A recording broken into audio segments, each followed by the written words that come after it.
ఆలోచించండి. ఈ తెలంగాణలో ప్రతి వారం ఒక బిడ్డ ప్రభుత్వ పాఠశాలల్లో చచ్చిపోతున్నది.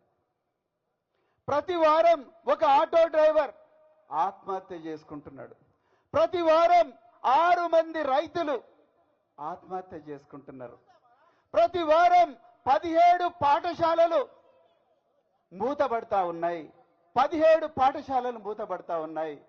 కానీ ప్రతిరోజు కాంగ్రెస్ పాలకులు 25 కోట్ల రూపాయలు వాళ్ళ జేబులలో వేసుకుంటా ఉన్నారు. వీళ్ళు దొంగలు కాదానండి? చెప్పండి, ఇప్పుడు చెప్పండి. వీళ్ళు దొంగలు కాదా? వీళ్ళు మాఫియా డాన్లు కాదా? పొంగులేటి శ్రీనివాసరెడ్డి 373 ఎకరాల విలువైన భూమిని నాదర్గుల్లో ఆక్రమిస్తా ఉన్నాడు ముసుగు కంపెనీలతోని.